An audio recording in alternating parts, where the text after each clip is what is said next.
So you're listening to Makin Mighty, the Challenger Sessions. I'm Simon Greenwood-Haigh. I'm joined by my co-host, Scott Cramner. This is a show where we talk honestly about challenger brands and what it takes to build challenger brands, from some of the creative decisions behind it, some of the challenges they may face, and we'll get into some discussions from stuff we've seen in the industry, stuff we've done. But yeah, I mean, how do we know each other, mate? Yeah, I think I first met you at the bottom of a pile of men playing rugby, didn't I? You're not the only one to meet me there, but yeah. So yeah, we've played rugby for a little while, and then yeah, obviously a few years ago when I went freelance, we started working together on a more professional basis, shall we say. So yes, Less piles of men. Yeah, less piles of men. Yeah. So yeah, Simon was obviously at AB Foods at the time, and I'm a content creator, so video, animation, print, that sort of stuff. So yeah, we've had 3-4 years working together properly. Yeah, I think so. Yeah. Lots of challenger type stuff, lots of stunts we've done. Yeah. You've had loads of fucking weird requests off me that you've just run with, which is ace. Yeah. Can you brand a narrowboat? That's probably one of the biggest ones I've had. Or yeah, I mean... Can you turn Bridgewater Place into a can of peanut butter? The answer is yes, always from Scott, which is why we work so well together. But yeah, cool. So there's going to be a few co-hosted episodes where we're going to chat through a few topics. We're going to look at a couple of topics together. One, design won't save you, the basics that brands ignore, and 2, founders copying the wrong brands. Yeah, so let's start this conversation off with, what is the worst example you've seen of design being used to mask a bigger problem? And I'm going to use this example. It's not particularly recent. I'm going to use the example because it disappointed me, because everything about the brand and the look and feel and what they were saying they stood for was fucking incredible, and I bought properly into it. But the execution and taste wasn't there. So ultimately, they did get some listings, and then they got no repeat purchase. So it just died a death. But it was because I was so disappointed. It's a brand called Oatly Drinks, which was started by a couple of cereal founders that are still doing amazing things in the food and drink space. It looked incredible. Just everything. It was a flavoured water brand, a fizzy flavoured water brand, quite early on in that journey. So everything it was doing in terms of calories, in terms of people still wanting taste, but not wanting the kind of sugar tax that comes along with it, and from a consumer and a retailer point of view, they've got everything like that nailed. Visually, it looked class. It was bright blue, big tongue. It was just everything about it in the execution looked great until you open a can, and it was just disappointing. It tasted very metallic-y, like some fizzy waters can, like I think it's the quinine in it or whatever, but it just didn't deliver. And it went on kind of a ridiculous journey, because the founders did a great job of building the brand up, building the presence up, talking about it. Because they got so much hype, they got retail listings, and then it just died. And it was so disappointing. The first time I was disappointed was when I tried it, and I think that was, unfortunately, other people's journeys. Yeah. So they'd got everything right, apart from the products. Yeah, I think that's probably one of the most important things, isn't it? Like making sure that you can back up the hype. Yeah. I mean, I've not necessarily experienced that in like the food and drink industry, but I certainly like clothing and stuff. I won't name brands because I probably will end up wearing one inevitably on an episode at some point, and you'll all be picking me up. But yeah, like I've bought bits of clothing that have been ridiculously expensive, and then sort of put them through the washer once, and they've turned into a small boys t-shirt, or like the like logos or designs have started peeling off them and stuff like that. Maybe it's the way that I wash them, but yeah, the hard Yorkshire water. Yeah. There's nothing harder than that Yorkshire water. But yeah, I mean, like, it's so demoralising, isn't it? Yeah. Like, and I think the thing is as well is sometimes, like, we get emotionally invested in a brand. I mean, I will cover some brands off, but yeah, I mean, we get emotionally invested in brands, and then I think when that product doesn't deliver, it's tough. But there's nothing better than getting emotionally involved with a brand and it delivering. Cause, kind of got a customer for life then. I guess my worst example, probably more recently, is like Jaguar. I don't know if you've seen their rebrand. Again, obviously going away from the food and drink industry, but Jaguar's most recent rebrand, I mean, obviously forgive me for saying this, but they've always been in my eyes like a kind of an old man car. Clarkson. I was going to say farmer as well, but he also fits that bill now too, so why not? And they've kind of always had this like following, and that's where their market's been for me. And then obviously like the rebrand, I don't know if you've seen it, they've come out with this like really futuristic new look and feel, and they're like, I think their USP is like copy nothing, and it's like, well, that's fine, but do it. Yeah, you've actually ended up copying everybody right now because that's what everybody else is starting to do. Yeah, and I think it's probably like died a death a bit. I know there was a lot of backlash around how they'd paid somebody to do that, and they'd come up with this, and I think everybody was under the impression that some 15-year-old kid had done it on ChatGPT in his bedroom, and they'd not really thought about it. And I guess for me, like that's one place where like there's got to be some basics, and I think one of the biggest basics for me in understanding how your brand should sort of evolve is understanding like who your brand is targeting. So making sure that your audience, you know, you've studied your audience and stuff, and you kind of understand what they are looking for. Yeah, and I think it's one of the things that, I don't know, challenger brand, and I've been guilty of this working with challengers, and even when I was at ABF, when I was running the incubator, I used to kick back against some of the big business ways of working, but establishing who your core audience is, giving it a persona, giving them a name, whatever you want to do, not because it's a big corporate way of doing things, but there's a reason why there's so much marketing theory got into it, because it then becomes a filter for everything you do. So if you've got that person in mind, you're going to advertise in a magazine. Well, would that person read this magazine? If the answer is no, you fucking move on. Yeah. But then if it would jar against that person, so that those two Jaguars side by side, you know, Clarkson isn't going to buy that new design. I wouldn't have thought so. I mean, you know, he is a changed man of late, but you know, it's just fundamentally like the way that it looks and the way that it feels. I think they've probably ostracised their current market, or certainly probably thought to themselves, hang on a minute, I've just bought one of these, like what's happening with the brand?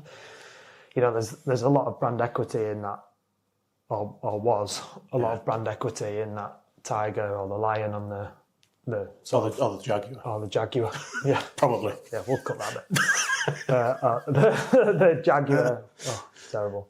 You know, there's a hell of a lot of brand equity in that Jaguar on the front of the car, and I think a lot of people have bought into that, and you know that whole British made, and this new brand has kind of like gone away from that. It almost feels like they've not really thought about who their market is at the moment. But you can see what's happened, because they'll have. Let's assume those two types are true. So it is the Clarkson. Let's keep on with Jazza. If they're going, well, this is our target audience, and that target audience is getting older and older, we need to recruit some younger shoppers. Yeah. This has been a marketing meeting, probably with an agency, where they've gone, right, how to recruit younger shoppers, right, this is what they're looking for, we need to do this. Yeah. You can see how that's happened, but Jaguar is an aspirational brand, and it's not something that just older people want to buy into. It's something that, you know, you get to, it's a status, it's lots of it. Like you said, the equities in not, you don't get to a certain age and then buy it, and if that person dies, then you've lost a customer. That isn't how it works. Because I mean, how long has it been around for? I don't know, but a long time. Yeah.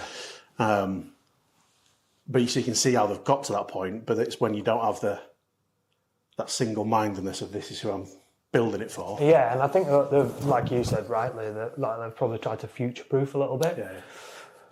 But then, you know, like the cars themselves also need to follow suit, which, you know, it's a bit of a chicken and egg scenario, isn't it? It's like, at what point do you start making nice new funky cars, or Well, Do you change the brand first? Didn't they do a car at the same time as well? That was like a couple of weeks after and it was just, it's just a, it was like a skip on wheels. yeah, It's gross. yeah.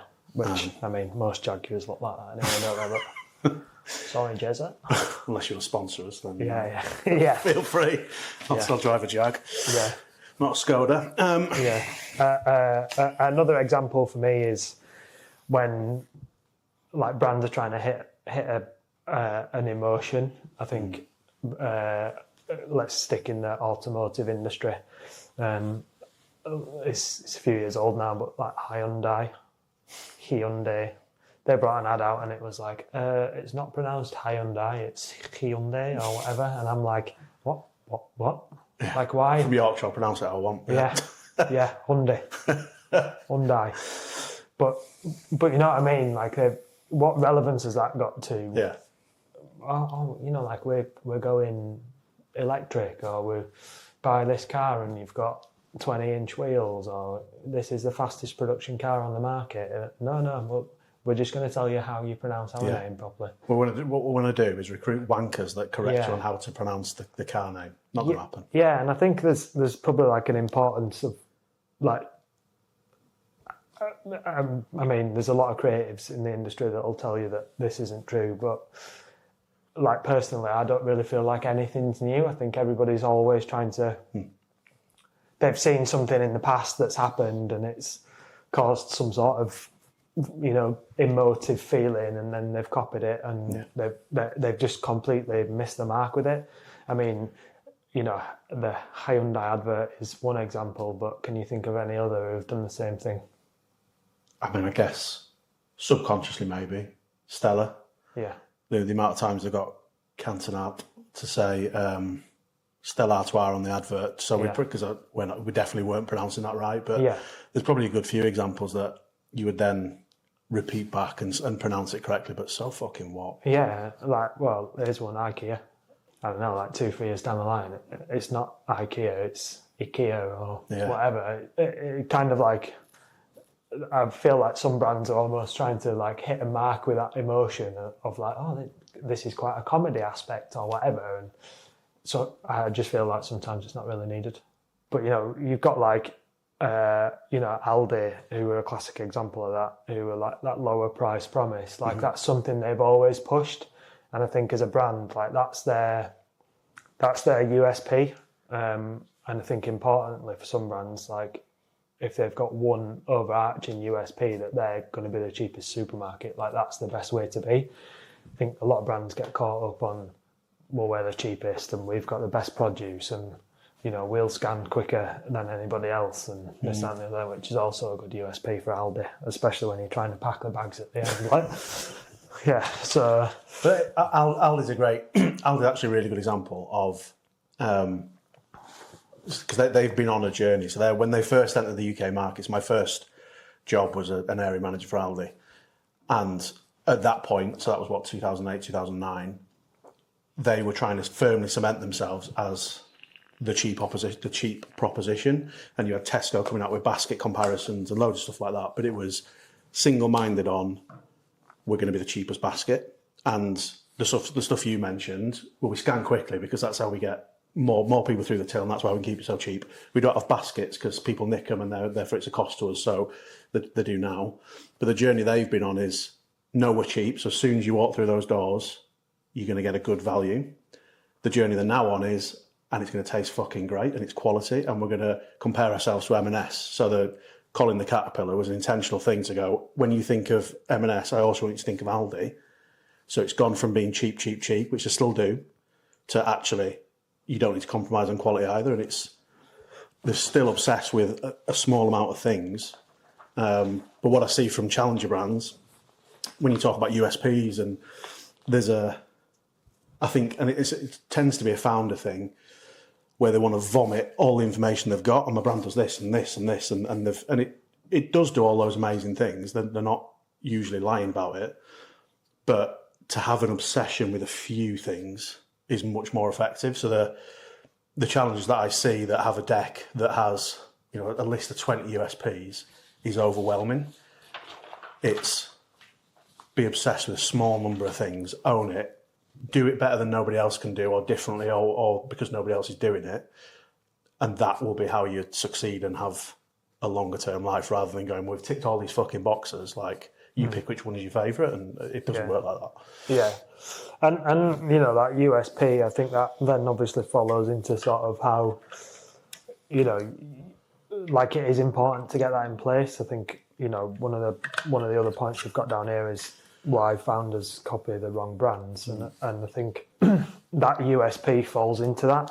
I mean, Aldi is a good example of this. We've seen it certainly over sort of the last 12, 18 months. Like Aldi on social have always had this kind of like, right, we don't care, we're coming after you. Yeah, irreverent, playful. They're calling the caterpillar, you know, we're going to call brands out, particularly supermarket brands. I think the thing we're seeing right now is that there's a number of brands that are trying to copy that. Yeah.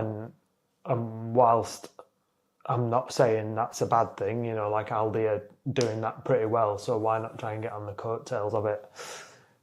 Like, that's taken time to build. Yeah. Like, they've become that brand on social. They've not, like, it's not just, oh, we put one tweet out and now everybody thinks we're like this comedy genius. Like, you know, I know a few of the guys over at Makin in Manchester who look after that stuff, and it's like it's a team within itself. Like, they've built that, and it's taken time to build. And I think, like I said, more recently we've probably seen like a couple of brands get on the back of it, you know, like Specsavers have commented on stuff, and which is, you know, like it's comedy value, but like it's also got to be sustainable. Yeah. Like Aldi are doing that like 2-3 times a week on social. Yeah.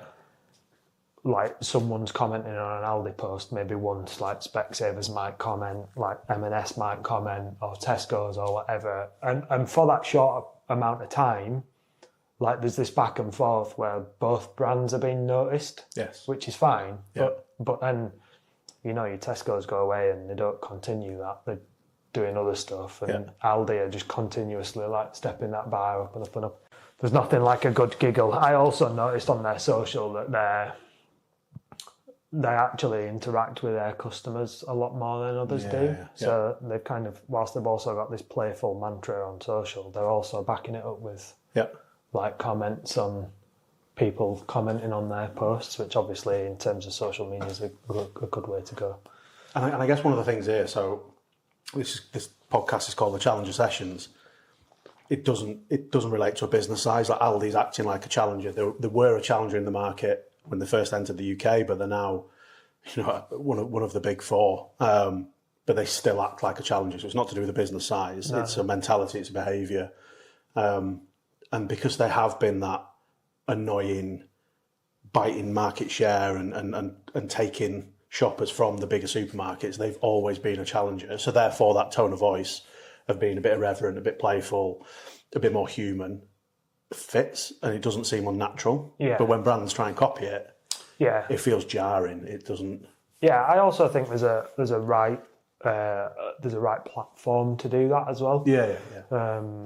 You know, like social in particular. You know, other than people obviously getting called out for stuff they did 20, 30 years ago in the public eye. Maybe this will show up in 20, 30 years' time, mate, and we'll get slagged off for Jaguar's new brand. We're driving one, yeah. Remember that time in January 2026? But yeah, like social media is a great place for that, because obviously, I mean, it's moving at such a fast pace. What is relevant right now might not be relevant tomorrow. Like platforms are changing, the way people interact with social media is changing. I think that's a really important thing for challenger brands, is that sometimes, like, it's fine having a brand. Sometimes that brand needs to adapt to where you're using it. Yeah. You know, the small runs in supermarkets with the packaging and stuff like that, probably, don't get me wrong, like you don't want to be changing it every week, but it's a good place to do that. But ultimately, in terms of the brand, I think there's probably fundamentals that you need to keep the same, like the logos and maybe like mission statements and purposes and stuff like that. But if you're a smaller brand, personally, obviously everybody's got their own opinion, but if you're a smaller brand, like it's time it's time to almost use your confidence as a small brand and push the change. Yeah, it's permission to do something. Some of the things you mentioned there, as we talked about, kind of being obsessed with who the shopper type is. You mentioned mission and vision, which can feel like bigger business things to do. But what they become is a bit of a North Star and filters. So if you're going to make a change, does this sit right when I read my mission statement? Does it sit right when I think about my audience? And having the conviction to be, this is who we are and what we stand for, but then the permission, the ability to change how that's activated, I think that's the absolutely right way to do. And test and learn and pivot, fail fast, move on. Yeah. Exactly the right thing to do as a challenge, I think. Yeah, definitely. So as a brand, obviously, like, it's great to have aspirations of like where you want to be and stuff. But I think like outright copying a brand is just pointless, right? You know, I'll give you an example here. We've obviously worked together in the food and drink industry for a while, and you know, like, I wonder how many challenger brands have used Oatly as an example. You know, Oatly milk alternative, or certainly a normal milk alternative. Like, they pretty much got it nailed for me, and they were like probably one of the first to market. Yeah. The brand's lovely. They know what they are. It's playful. The product's amazing. But yet we've probably seen more and more like alternatives of that product come to market who will have undoubtedly put them on a bit of a pedestal of, we want to be like Oatly. And that's why I think certainly in that sort of area, we're seeing more and more of that look and feel. Yeah, and that tone of voice, which, and you call out challenger brands for doing that, and they definitely do, but the amount of marketing and agency presentations I've seen presented back to me that's like, here's an example of what you could do. It's like, that's their lane, and they did it really fucking well. But also there's so much behind the Oatly story where it didn't always look good. It used to look pretty shit. It's not a new brand. It's not a young brand, but they pivoted massively, and it massively worked for them. The climate and the market changed, and that helped. But I think what they did really well was some of the things we're talking about is being really single-minded. So their initial campaigns, their initial outreach was about the barista. And actually we know there's an issue around, an education needed around alternative milk. What's it going to taste like? How's it going to perform in the things that I have milk with, which more often than not is coffee and tea in this country, because you might have cereal once a day, but you might have a hot drink 3 times a day. So they went single-minded after that. And I still remember seeing a billboard that just went something like, hey, barista, here's your alternative milk. That simple. Yeah. And that's what they nailed. The tone of voice works. It goes through from the comms to the packaging to everything. But to then try and copy that, is, I think people see it. Yeah. I think it's obvious when it's copied and disingenuous. But do your own rebellion, whatever that is, rather than copy. I think like you probably hit the nail on the head there as well. With like they've found a market that they want to target, like the barista and the milk alternative. They've nailed that product, and like we talked about in earlier episodes about having that confidence. Like there's nothing wrong with having that confidence as a challenger brand, but know that your brand is backing that up. Like if you go into market, so, you know, like again, Oatly as an example, like they changed the product and the brand came after, versus bringing this new fancy brand to market and not having the product to back it up. Yeah. Yeah, 100%. And I think it's the misalignment, isn't it, between reality and what you're saying and how you're coming across. If it's, you know, Sainsbury's suddenly try and use Aldi's tone of voice, that's going to feel very weird. They've both got a very distinctive tone of voice. We know how they speak. M&S is another great example where you can hear that, you know, the Santana music in the background, and that it doesn't work for Aldi and vice versa. But have your clear mission, your clear vision, your clear consumer type. Use those as filters. Say yes or no with whatever activity you're doing, I think. Yeah, for sure. And you'll avoid some of the pitfalls. So thanks for listening. If you found this episode useful, please share it with somebody in the industry, another challenger brand, somebody who's trying to build something. And hopefully they can learn something and take value from it. You can follow us, follow the podcast, follow us on social media for more conversations like this. Future episodes will have guests, we'll have different topics, and hopefully we'll be really getting under the skin of challengers and what makes them tick and how you can act and operate like a challenger. We're also going to be shaping future episodes around real questions that founders have got. So if there's something you want us to dig into, whether that's brand, sort of growth, retail, positioning, send it in and we'll try and cover it off in future episodes. Thanks for listening, and we will see you next time.